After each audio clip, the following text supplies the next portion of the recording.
د ملګرو ملتونو عمومي اسامبلې د افغانستان د اوسنی وضعیت په اړه د وزنګړې ناستې له جوړېدو خبر ورکړی. په دې غونډه کې د نړۍ هیوادونو د افغانستان د روان وضعیت او د پایلو ارزونه کوي او د غراض بل افغانان د ملاتړ په برخه کې او پریکړه لیک هم صادر کړي.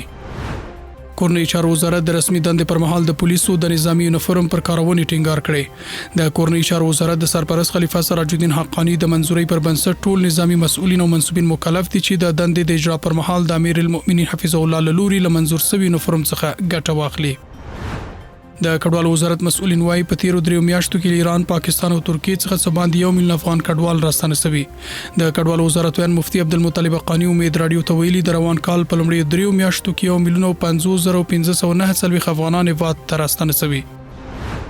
او په دوحه کې د حماس اسلامي غورځنګ او صهیونیستي رژیم ترمنځ لومړی پړاو خبرې به پایلې پای ته رسیدلې. د دې مذاکراتو د ناکامۍ لامل د اسرایلی پلاوي بې صلاحیتي ښودل شوی. په ورته وخت کې په برازیل کې د بریکس تړون د غونډې ګډونوالو په غزه کې د سمدستي اوربند او د اشغال د پای غوښتنه کړې.